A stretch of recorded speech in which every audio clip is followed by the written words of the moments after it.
Why are Jews always blamed for all of the world's problems? Check out this clip with Charlie Kirk talking to someone who is essentially a Jew hater. He's very misinformed, but he's essentially a Jew hater who blames all of the problems that exist in government and in culture on, guess who? On the Jews. So let's watch this clip and we'll talk about it together. But before you do, hit that subscribe button over there in the corner. We'd love to stay in touch. Check this out. Thank you for a comment. First off, I just want to say, like, one of my core values as a Christian and as a man is standing firm in what you believe in. In 2021, I enlisted into the military. As far as Thank you for your service. Thank you. As far as I know, I was the only trainee at Fort Benning, Georgia, to decline the COVID vaccine, even when everyone was trying to force me to take it. I was discharged for it. So I truly believe, as a follower of Yah, we are called to stand firm in our beliefs. I think that what you're doing is amazing, trying to get people to wake up. But here's where I start to kind of question you. You're very for Israel, and I totally understand why from a surface sense, from a biblical sense. But as a Christian man who is about to have a little girl in October, here's my problem. In the Talmud, they talk about sexual intercourse with the little girl is permitted if she is under 3 years of age. You can rape a non-Jew woman and it is legal. And as a Christian, I mean, you look at our government, it's been infiltrated by the Jews. The founders of pornography are Jewish. The founders of transgender, the transgender movement and the LGBT community are Jewish. That's exactly what was going on in Germany. I'm not excusing what Hitler did, but there's more to it. And so as a Christian, what is your biblical perspective to supporting a group of people that are promoting satanic acts and are excusing satanic behavior? There's a lot there. First, tell me what the Talmud is. So the Talmud, I believe, is like a set of rules that it's kind of like our 10 Commandments, but on a bigger sense. No, it's not that. So the, Okay. the Talmud would be to the Federalist Papers to the Constitution. So do you know what the Torah is? Yeah, the Torah is like the Old Testament, like what Close, they yeah. consider Genesis, the Exodus, Bible. Leviticus, Yeah, Numbers, it's Deuteronomy. their version of the Bible. Yeah. Well, that Tanakh is their version. It's actually our version. We have an indecipherable Old Testament. So let me just kind of give you a little bit overview, and then we'll talk about the Talmud. So the Torah is the most holy text in Judaism, which is indistinguishable from that as Christians. Genesis, Exodus, Leviticus, Numbers, Deuteronomy. It's the 5 books of Moses, otherwise known as the Pentateuch. Then there is the Tanakh, which includes, you know, the book of Joshua, 1st and 2nd Kings, 1st and 2nd Chronicles. It also includes Psalms and Proverbs, Ecclesiastes, Songs of Solomon, right, so on and so forth. Nehemiah, Jeremiah, Esther's, okay. So that makes up the Old Testament, or they would call the Tanakh, which is basically Torah, Nephilim, and Kvetchim. Okay. Then there's the Talmud. The Talmud is interpretation of the Torah and of the Tanakh. It is basically rabbis arguing back and forth. I don't know about those specific verses. People that are in Orthodox Judaism say that that is not true. I don't know. They'll have to refute and respond to that. I'm not a master of the Talmud. I do know the Torah very, very well. And I can tell you right now, nowhere in the Torah does it say anything that you just described or articulated. So you asked the question, you know, why should we care about Jews? And I will address the other specific points. We are called to bless the Jews as Christians. In fact, you are a Christian, right? I am, but What religion was Jesus? he was Hebrew. He was not the modern. he was Jewish. He was not Jewish. He was Hebrew. Well, Jews, hold on. He was from Judea, wasn't he? correct, but Well, but that would Jews didn't mean exist at that time. Well, hold on, hold The on. modern Jews are not the true chosen people of Yah. They created their own country in the 1940s. They established, this is their doctrine, the Yebahamath 11b. That the little girl is permitted if she is 3 years of age. Charlie, as a man of Yah, again, how can you justify and defend a group of people? I don't justify that. That's disgusting. But I you're will say, supporting them. No, time out. I will say, though, that I've never met a single Jew that believes that or understands it. I encourage you to find a rabbi and confront him with that. They have Talmudic videos all verse. over the internet. No, yeah, it's not a nothing. secret. Nothing false is ever on the internet, right? But I encourage you. It's live interviews. No, I encourage you to go to a rabbi and ask him that very specific question. But let me ask you, when it says very clearly, when Paul says that we should bless the keepers of the law, which is the Hebrews, do you believe that? I do. Okay, so The modern day Jews are not the original Hebrews. So help me understand that. So do you mean the Ashkenazi Jews, or do you mean the Sephardic Jews? Because there are two. Do you know the difference between an Ashkenazi and a Sephardic Jew? Not necessarily. Okay, so that's very important. So what you're probably talking about is the Ashkenazi Jews. Ashkenazi Jews are Eastern Europeans that came into the region in the 1940s, Modern and they are Israel. Jewish. They founded Israel, correct? However, but tell me what a Sephardic Jew is. A Sephardic Jew are people that never left the region. They tend to be Persian. They tend to be somewhat... I'm Persian, half Persian. I'm Irish Okay, and Persian. fair enough. But so Sephardic Jews are actually biologically indistinguishable than the original people of Israel 4,000 years ago. So not exactly sure where we're jiving that. Because that's the modern day Israel government. That's who Trump works with. Well, no, it's actually both. It's both Ashkenazi and Sephardic. It's not. Well, no, again, if you've ever been to Israel, you could tell the difference in an Ashkenazi and a Sephardic immediately. The Sephardics are like screaming about like going to, go to war, and the Ashkenazis are, having a much more liberal, Orthodox Shabbat service. But let me ask you a question. You say that the Jews run our government. Fair enough. You said that? Yes. If that's true, why is it we send so much money to Hamas and Iran? Because They're doing Israel a pretty... created Hamas. Okay, wait, help me understand this. So the Jews run our government, is Correct. what you say. Correct. And Trump met with the Sanhedrin a few years ago, and they asked him to uphold the Noahide laws, which talk about killing Christians. Well, so the It's not a Noahide secret. laws are actually, we live under the Noahic covenant, and nowhere does it say it should kill Christians. What are you talking about? The Noahide laws are the upholding of the... So Trump works for the Jews. Tell me what the Noahide laws are. The Noahide laws is a group of laws that the Jews live by that specifically say that they have guillotines. It talks about the beheading of the, it starts with a G. I forget the exact word they use to describe what they would say Gentiles. They have a word, noyim, or something Goy, Goy, which means nation Correct. In Israel. Do Correct. you know that? Okay. So anyone who is not a Jew is called a Goy. And Goy literally means... they all deserve to what they say. So let me just make sure I understand. So Jesus Christ, who himself was a Hebraic, Torah-observant, Shabbat-observant Jew, or whatever you want to call it, right? Because Jew just means you're from Judea. That's all it means, okay? You know that, right? Yeah. That's where it comes from. Tribe of Judah, then formed Judea. Jew comes from Judea. Jesus Christ himself honored the law. Does that mean anything to you? It does. So if we're going to say Jesus honored the law, how is justifying And the keepers of the law of a child under 3 years old? That's not the Talmud is not the law. That is what they preach in Israel. They preach in their schools. They talk Okay, about it openly. I encourage you to find me a singular instance of somebody in Israel talking about the legitimate of 3-year-olds. That doesn't exist. Look at our government in Hollywood, who's run by Jews. The sex trafficking. The Jews run the sex trafficking. There itself, Charlie. Hold on. Donald Trump himself. But it's easy to say they run the Jews. Oh, the Jews run everything. If the Jews run everything, why is there so much anti-Semitism?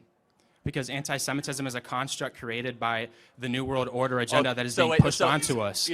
Jews, it's kind of like global warming. And your theory is very similar to global warming.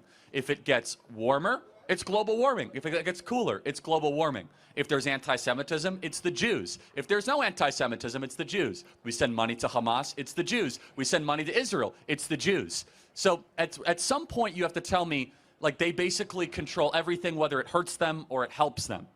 Is that correct? Israel wants the New World Order. They're the synagogue of Satan. It says so in Revelation, Charlie. You think the synagogue Israel of Satan. is the synagogue of Satan? The synagogue of Satan. Okay, actually, it doesn't say that. In the Bible, it says that there will be a group of people who call themselves the chosen people of Yah, but they are the synagogue of Satan. Charlie, we live in the end times. Trump works for the... I mean, I can't agree with that. So let me ask you, since you believe we live in the end times, what do you think? Do you think the modern creation of Israel is fulfillment of biblical prophecy? It is not. Okay, then we disagree. Then what do you think it is? It is a satanic agenda to push a new world order. That's why they were fought in the 1940s. World War II was fought not over what everyone thought it was fought of. Every war is fought by, it is funded by the rich, the Rockefellers, all the rich, the Rothschilds. Okay, yeah, let me ask you a question. They funded all those wars. Was Hitler bad? I think Hitler was bad, yes. Hitler was bad, yes. But, did the Holocaust happen? The Holocaust did happen. How many people died? Not 6 million. How many? It was not 6 million. How many? I don't have an exact number, Charlie. I don't have an exact number. It wasn't 6 million. Okay, but you said it's not 6 million. You must have an alternative. How do you know it's not 6 million? Because there wasn't even 6 million Jews in Germany. Okay, well, I mean, you tell me. You're the expert. How many people died? Charlie, what books were they burning? What books were they burning? The Talmud. Well, they kicked a Rothschild out of the Berlin bank. So, okay, I mean, was Hitler justified in his critique of Judaism? I don't think he went about it the right way. I think he was wrong by killing people. So Hitler just implemented it wrong. So Okay, so I'm not, again, not justifying Hitler. I do not support Hitler. You know you're losing the debate when you have to insert that in. No, I'm not justifying Hitler. No, because the genocide of anyone is not okay. The genocide of anyone, even Palestinians, the genocide of innocent children in Palestine is not okay. I'm glad you say it's a genocide. But here's the problem.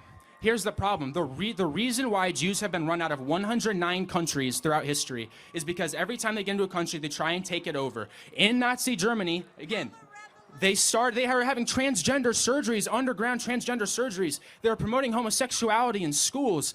They were literally preaching a pagan way of life. Wait, so who was Mengele? I don't know who Mengele is. You don't know Mengele? Mengele was the Nazi doctor who actually was the one that was performing so many of these surgeries. It wasn't the Jews alone that were doing this. The Nazis themselves were doing these horrific surgeries. Now, let me just kind of pause. You believe that the Jews run the American government. That's not a secret, Charlie. Well, no, I find it hilarious that all of Trump's cabinet is Jewish. Well, hold on. Trump's whole cabinet. J.D. They Vance have Jewish connections. They're married to a Jew. They have Jewish descent. J.D. Vance is Catholic. Tulsi Gabbard is Hindu. Jewish. They all have Jewish connections.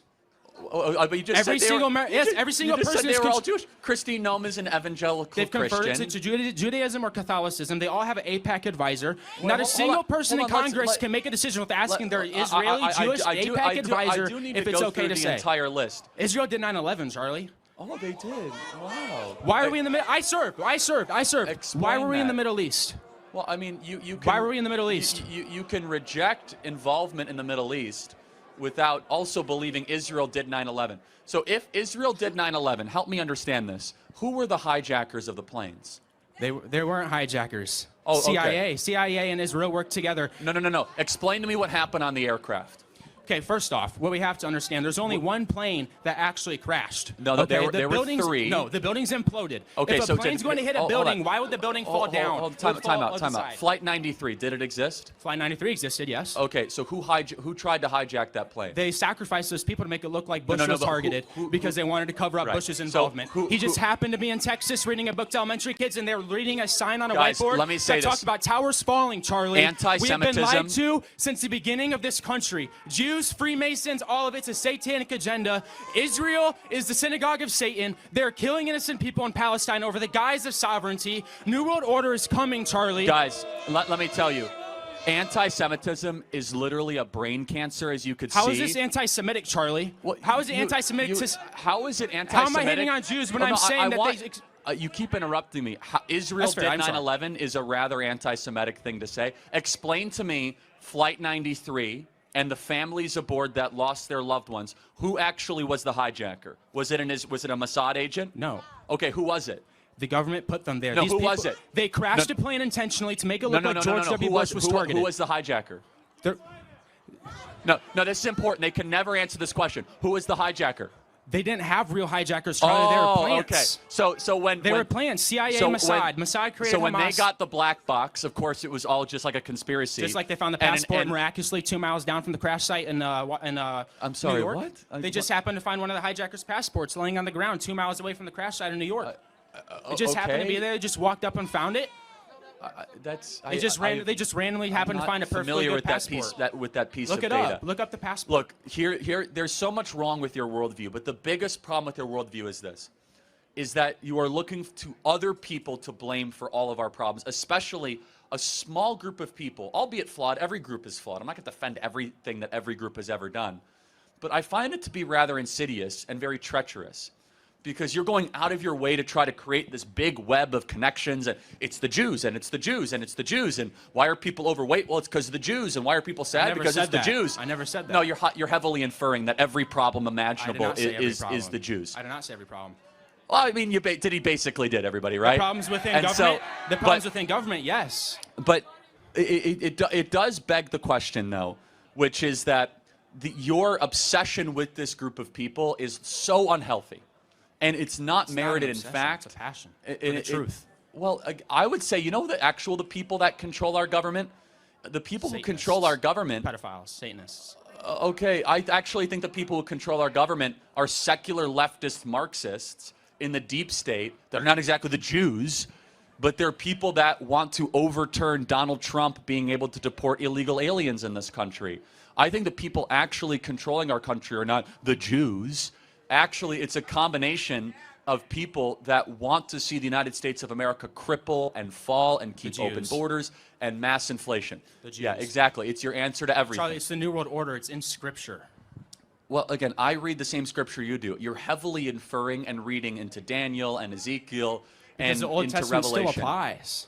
Okay, okay, yes, I do. The Old Testament does still apply. Yeah. So yes, I'm inferring into the Old Testament. Yes, again, you're inferring a lot into the Old Testament. Have the Jews ever done anything good? No. Not the modern day Jews, no. The modern day Jews, no. The Yah's chosen people, yes. Yah's chosen people, yes. The modern day Jews, there's a reason they were not founded until the 1940s. It's not biblical prophecy, Charlie.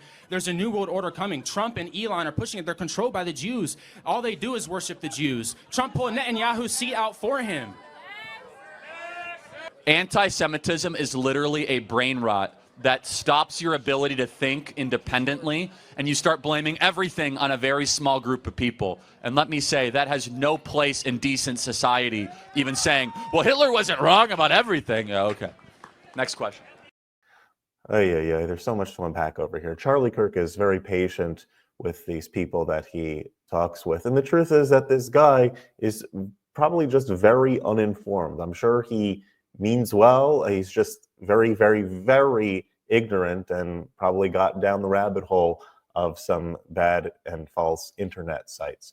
But let's talk about some of his things. First of all, let's talk about a little bit what the Talmud is. And I'm going to be brief over here because I've gone into extensive lecture about what the Talmud is and all these fake Talmud quotes that you see about going on all over the internet. And I'm going to put the link in the description below to that class, and also what the 7 laws of Noah are. I'll put all of those links to those lectures on there in the description, so that anyone who wants to really find out the ins and outs of all of this can really explore it in an extensive way.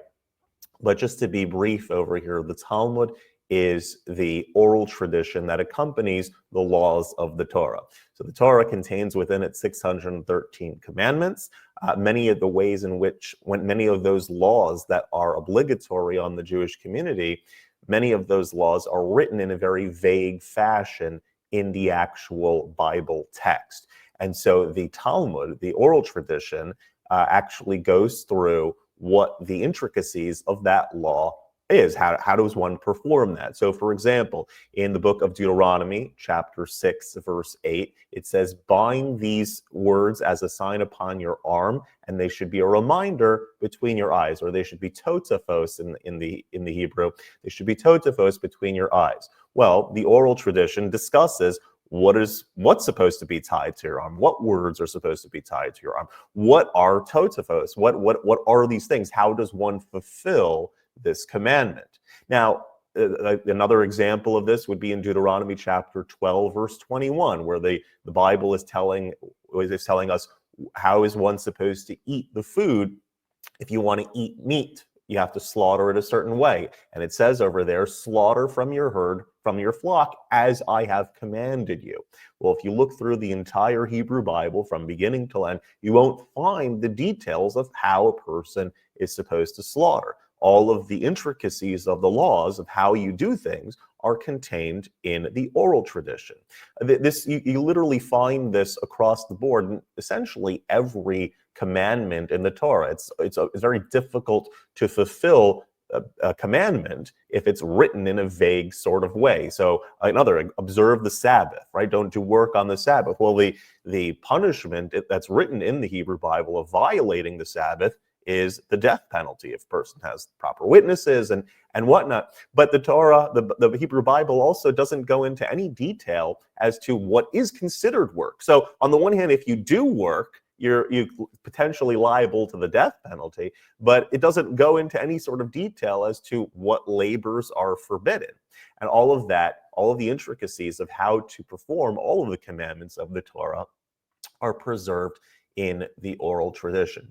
Other things, things that are not necessarily related to law, are also contained in the oral tradition. Questions that one might have, traditions that exist within the biblical text itself, telling us exactly how things took place. So, for example, the Hebrew Bible, in the beginning of the book of Genesis, tells us that Adam and Eve have Cain and Abel, and then later on they have Seth. Well, where did the rest of humanity come from? In the biblical model, Adam and Eve are the first human beings, and they have children. Well, where did the rest of humanity come from? Well, the oral tradition explains exactly where their wives come from and how this whole thing sort of comes together.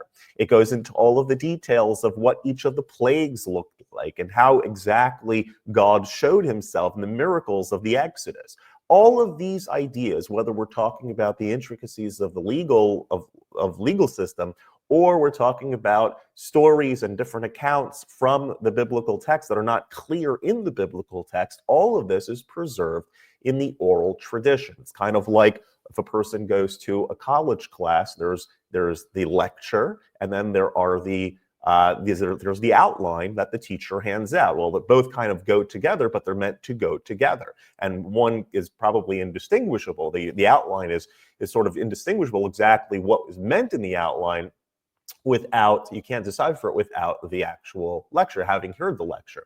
Now, this oral tradition was preserved until the temple was destroyed. All the Jewish people living in the land of Israel and practicing the law to the best of their ability, well, when the temple was destroyed and the Jewish people were kicked out, and life became much harder and harder, there was a fear that the oral tradition was going to be forgotten.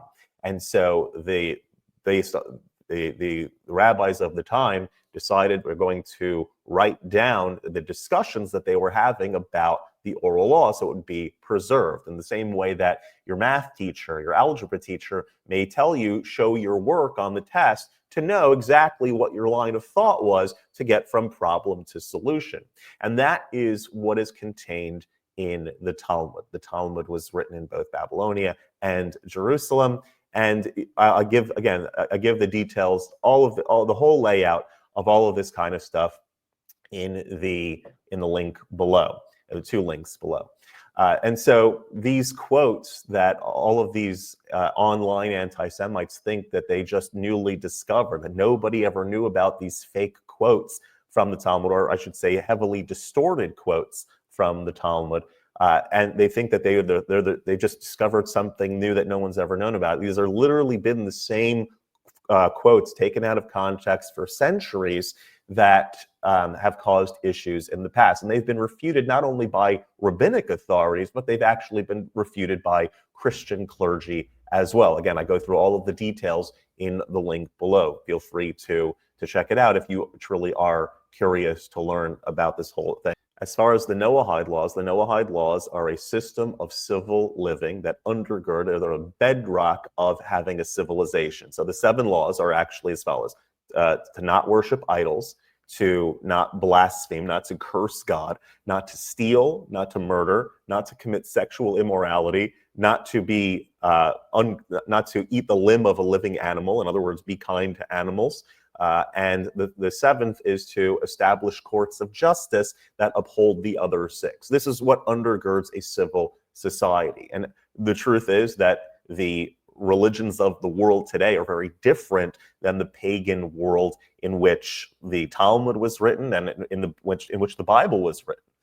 Most religions today follow this code of law, that they believe that this is how you create a civilization.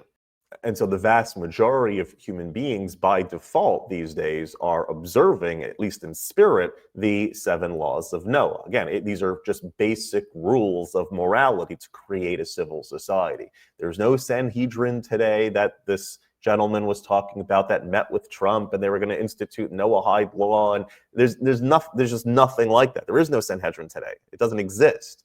And so there's a lot of things on the internet that people kind of like pull together, and it's always the Jewish connection. That's always what it boils down to. And that's why they say that anti-Semitism is a mutating virus. I don't like throwing around the term anti-Semitism because it oftentimes cheapens it. People call people anti-Semites if they're, slightly critical of Bibi Netanyahu. That doesn't make you an anti-Semite.